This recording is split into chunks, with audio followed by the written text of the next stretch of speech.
Well, if this is your first time watching my channel, I'm going to say welcome. And if you're a repeat offender, I say welcome back. Well, here's where we're at today. Change the location of my microphone here. There we go. Now we're going to hear right and left channel. Here's where we're at with things today. I'm sure you guys remember the original build video of this. This is a 48 pill that I built 2 or 3 years ago. And the guy's been running it pretty much non-stop every day. Just having a blast with it. And he called me and says, man, I think I got problems. I said, what do you mean? He goes, I got a little long-winded and it just fell out in power. I said, oh man, that sucks. He says, I'm gonna box it up and we'll send it to you. I said, okay, sounds good. So here it is. And we're gonna go in here and we're gonna see what's going on together.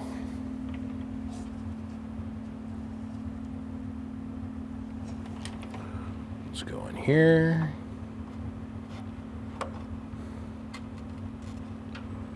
Solder that. Holy smokes. Well, how many transistors did we pop? We got one without a lid, and the lid's down here, floating around in the bottom of the cabinet.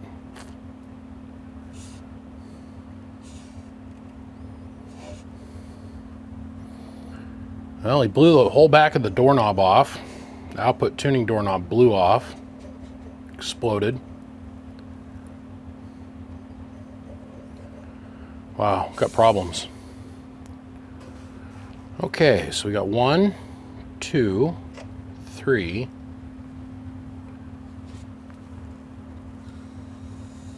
4.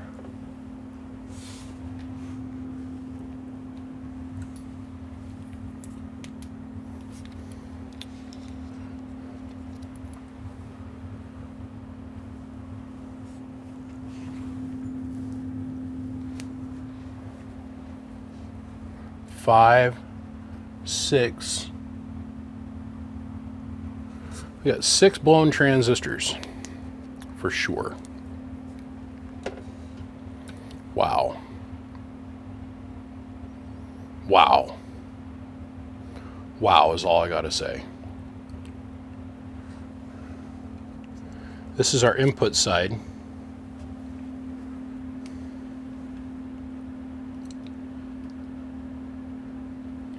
Talk about stayed on it. Holy smokes.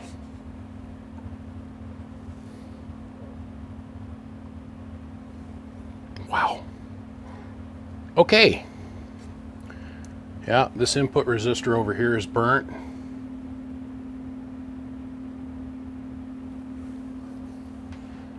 That resistor's burnt. That resistor's burnt.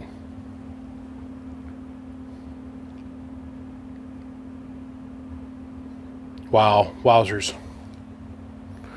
Okay, well this is going to be relatively an easy fix, I think. Wow.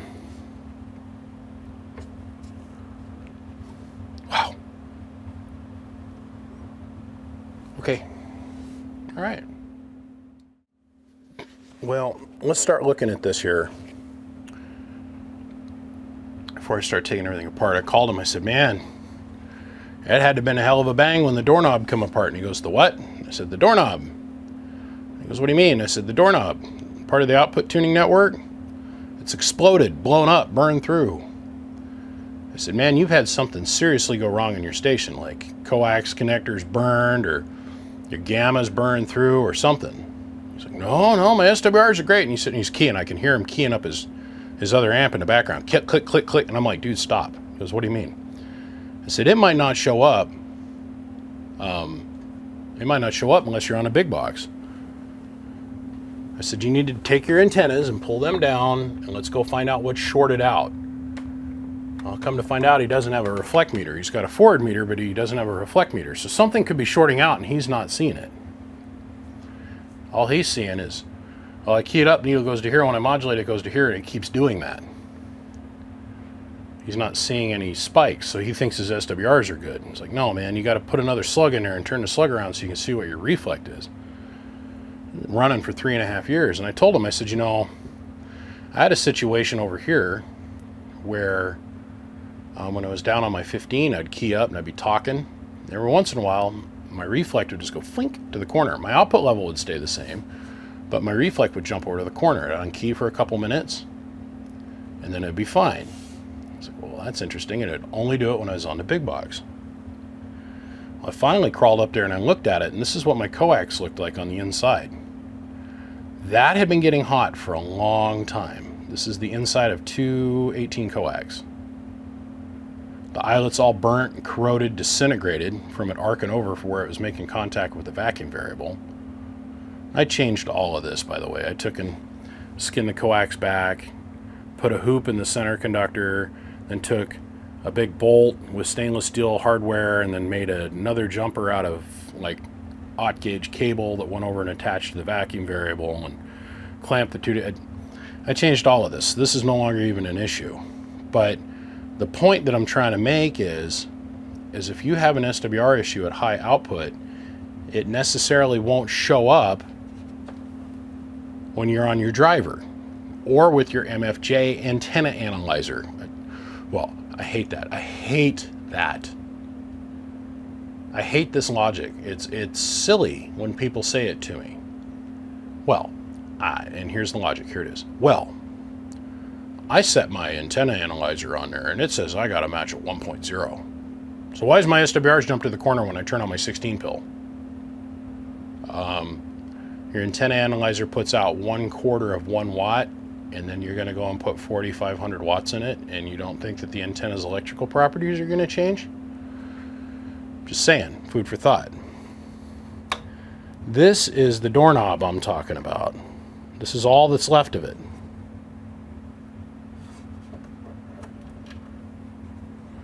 This is supposed to sit. The whole rest of the doorknob just fell apart. This thing catastrophically exploded. This doorknob. Here's your interior guts. I'll give you an idea how much of this is missing. Let's give you an idea of scale.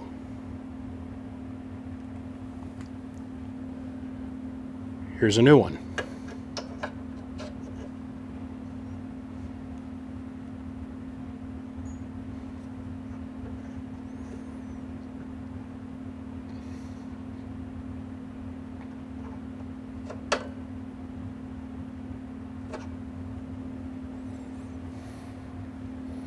I want to put on a glove.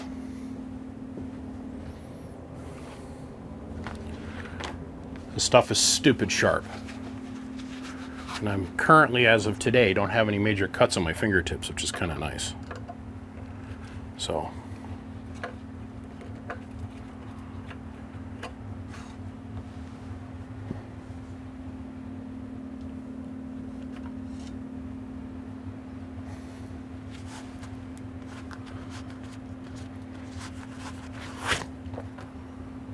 My question is, when this exploded, and you can see where it burnt through very clearly.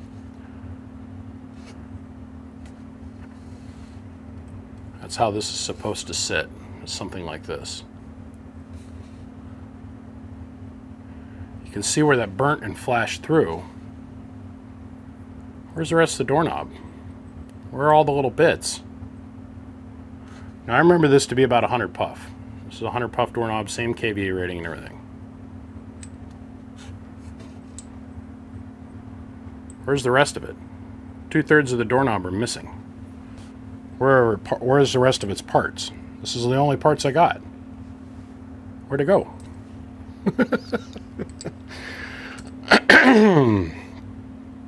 This is violent and bad.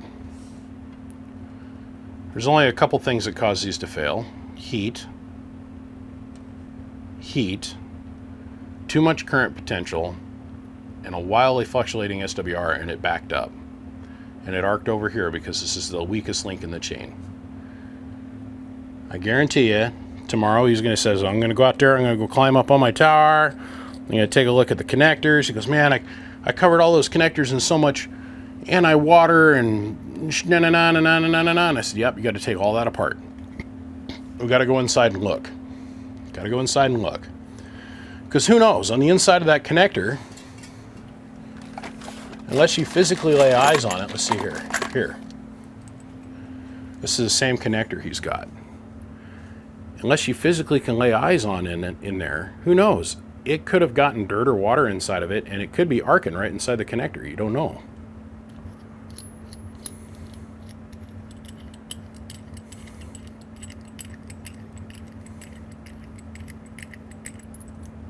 It could be arcing right in here, from the pin to the jacket.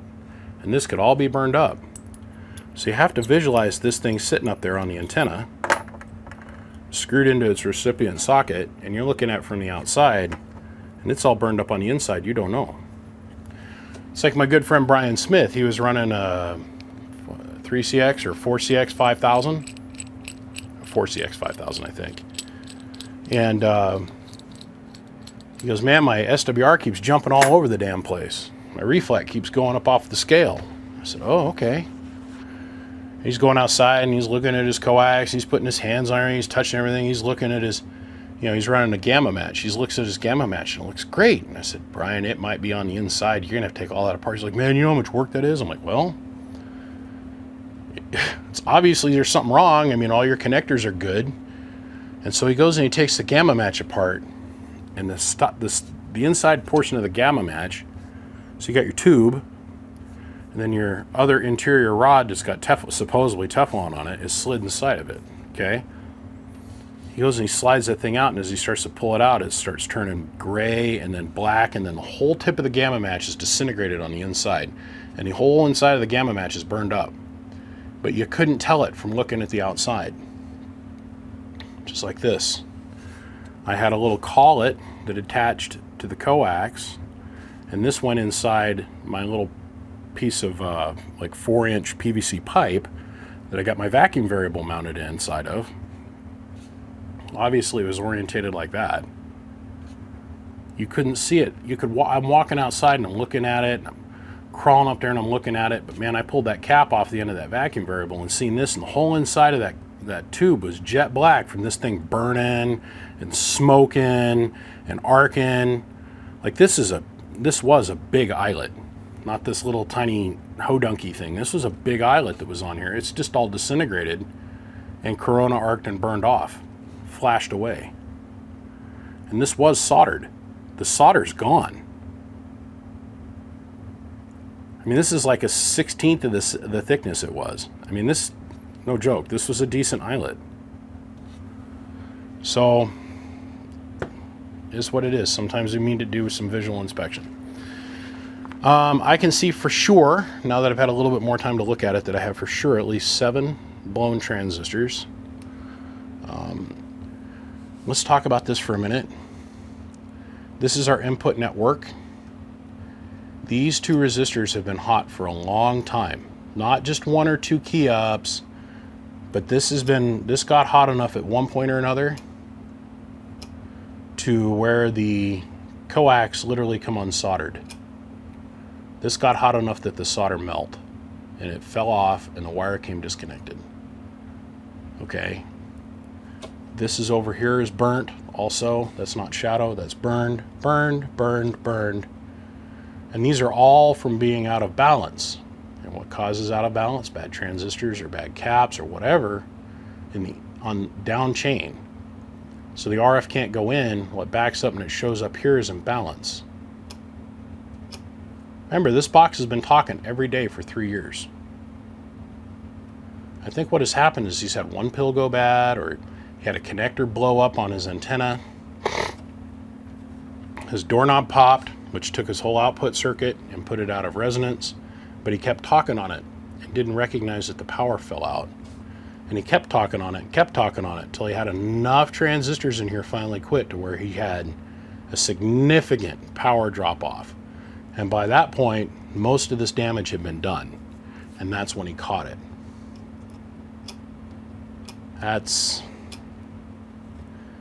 This is from being operated. The only thing that causes this level of being burnt to be present is from operation over time. This isn't one or two key ups that cause this on the input network. I can see it on the output, but on the input network, this is from long-term operation with having failure in the box or problems at your antenna that have caused failures in your box, and you're not picking up on it and you're still trying to drive into it. Don't matter. No one's mad. We're just using this as a teaching example, right? We'll simply fix this and we're going to move on. It'll be back up and running here probably by tomorrow morning. We're using this as a teaching tool. Now guys, listen, nothing in this world is perfect. You can spend 16 months making something and it be the Mona Lisa. And you can have something exteriorly to the amp break. And there's nothing you can do about it. Nothing. Like I was saying before the battery died, there's nothing that you can do to prevent this. As a builder, there's nothing I can do to make it so that the box isn't going to burn up. If something externally from this thing decides it's going to fail, like high SWR, coax connector burns up, gets hit by lightning, there's nothing I can do. Doesn't matter how many high quality parts you put in the thing here, okay? But with this failure here, either the doorknob broke down and blew up, which would have radically changed the output power of the box and nobody caught it and it continued to be run in operation. Lightning hit his station, or he's got himself a connector that has disintegrated someplace and blown up. We've seen failures like this before, but when this happens, this is an incredibly violent process. I've had one of these blow up before. It sounds like about like a 410 shotgun going off in the room with you. No joke. So, there's going to be people out there, oh, it's just your fault. No? Okay, fine, my fault. If that's what you need to say. Great, my fault. There's going to be people out there going, oh, nothing you can do about it. No, okay, nothing I can do about it. Really, there's nothing I can do about it. At the end of the day, it sits here. We got to go fix it. Now, first thing we're going to do is we're going to replace all the transistors. We're going to go through and we'll replace all the 10 ohmers that are burned up. Then we're going to come back around. We're going to fix the doorknob on the output tuning ring, or the output network. And we're going to repair those. And I got several others in here that are kind of questionable. Like, I don't know if your guys' eyes, with all this time of me showing it to you in 4K, have wandered down and like visually seen this kind of thing yet. I got a bunch of little stuff that I got to go in here and repair. And we'll see how it goes. As we go, I'll be touching back. Well, that's it for me today. Most of the day on the phone, running around doing errands, and yeah, that's it. This is the end of the story for me today, at least with this box. It took 6 transistors and a whole wallop of resistors, but technically it's all back in one piece.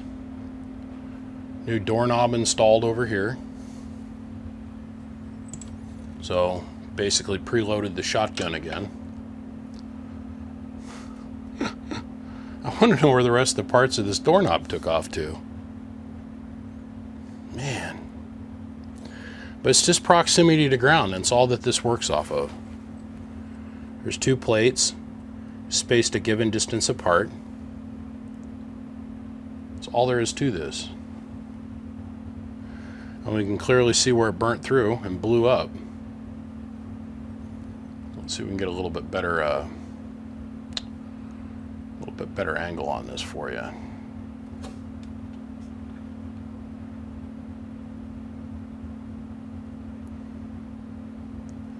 That's all that's inside of that, and we can see very clearly the cratering mark where this just broke down and let go. But what caused it to break down, other than maybe heat? I don't know. But we know that this isn't outside of its kV rating, so we'll see. We'll see. This is as far as I'm going to get tonight. I'll come hook it up and we'll run it tomorrow and we'll see what we get. We're going to be running this thing solely on supercapacitors.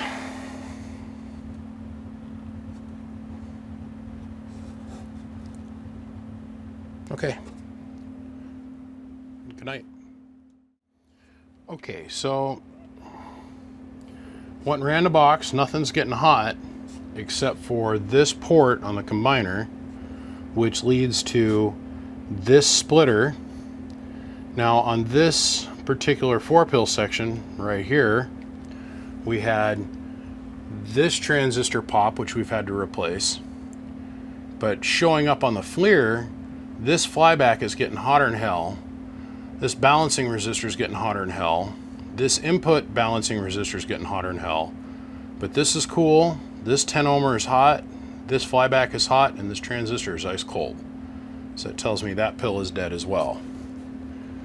So it brings us to a total of 7. Now, every time I go to run this, I got to unhook like 50 things, and because my workbench is so small that this is about as big as I ever want to work on this bench, and it not be a steel tube box. So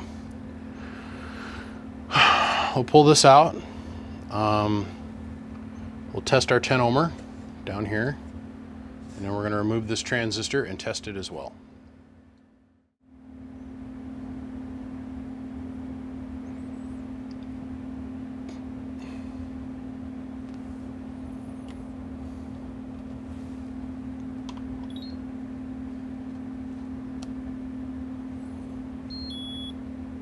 Yipper. Okay, let's replace it and move on.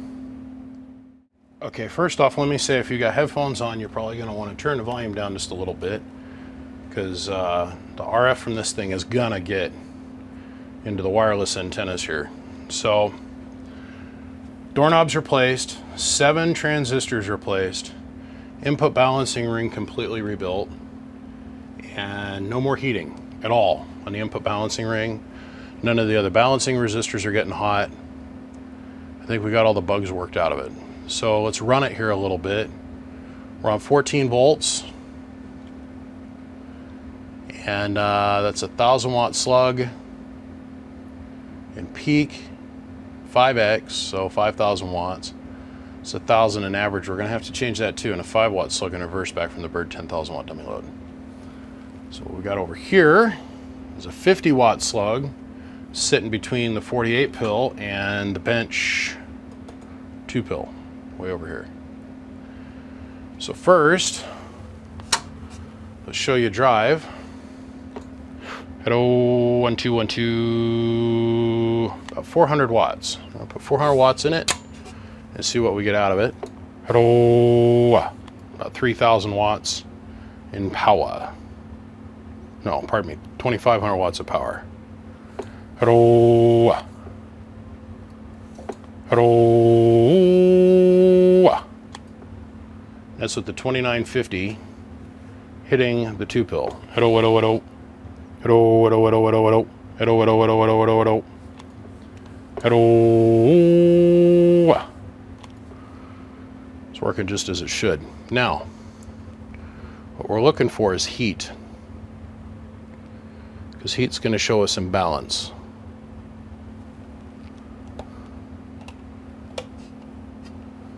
Got nothing. Nothing at the moment.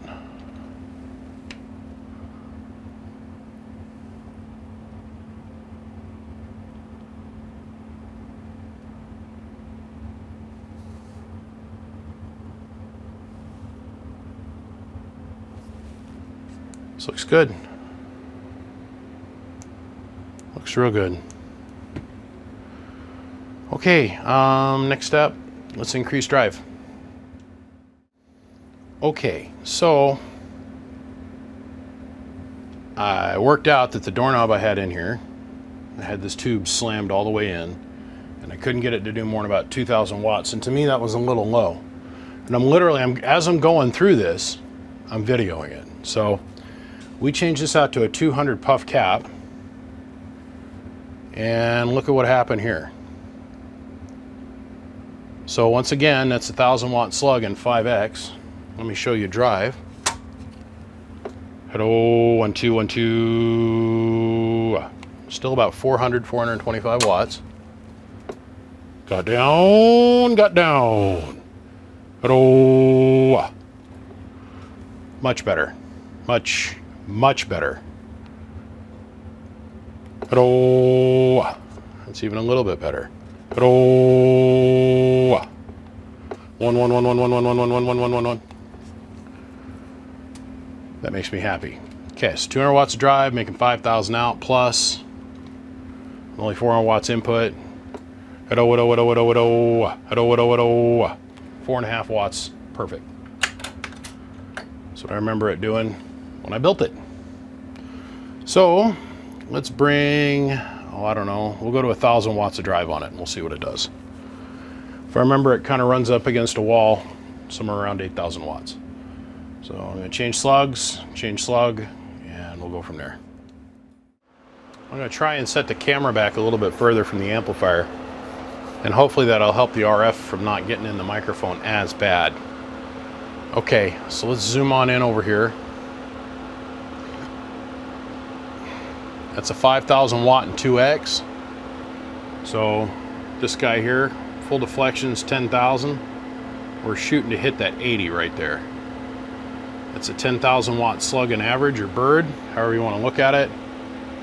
It's our little 5 watt slug in reverse. So let's go ahead and we'll hit it with our 2-pill again. I changed a couple things in here too, by the way, Mr. P. So this is not the same amp that you sent over here and that you've been running for the last couple years. Well, I'll just show you. So here's a 2-pill with a 20 watt radio hitting it. Hello. It's 5,000. Hello. Now we'll hit this with about 1,000 watts of drive. I'll show you what I mean. Hello, hello, hello. 1,000 going in. Hello. About 8,000 going out, which I believe is what you were seeing out of it before, but with almost double the drive. So I think you're going to be really happy. I'm not going to bother hooking up any other drivers to this thing. I'm going to lock everything down. I think I'm done with this. Just pop 7 transistors, and I think that we need to change your metering system on your end, which we've discussed on the phone. I think that we're going to address that here pretty quick. Let's see here. Hello. And with 4 watts of reflect going in. Hello. Maybe 5, which isn't too bad, taking into account that we've got 1,300 going in it, or 1,000 going in it, whatever it is. Now, the one thing I am really happy about is I remember when I built this, I could barely run this thing. I'd key this thing down. You know, we're pulling 1 amp with the fans at the moment. I'd key this whole mess down, and I remember the voltage was dropping flat on its face. We're at 15.5 right now, solid, right? Hello. Hello. Pulling 700 something plus amps worth of load, and we're staying above 14.5, 14.9. And that's only with half the cap bank hooked up. The other half is, don't even get me started. Excess power is so backordered, it's not even funny. Okay, one more time. Hello.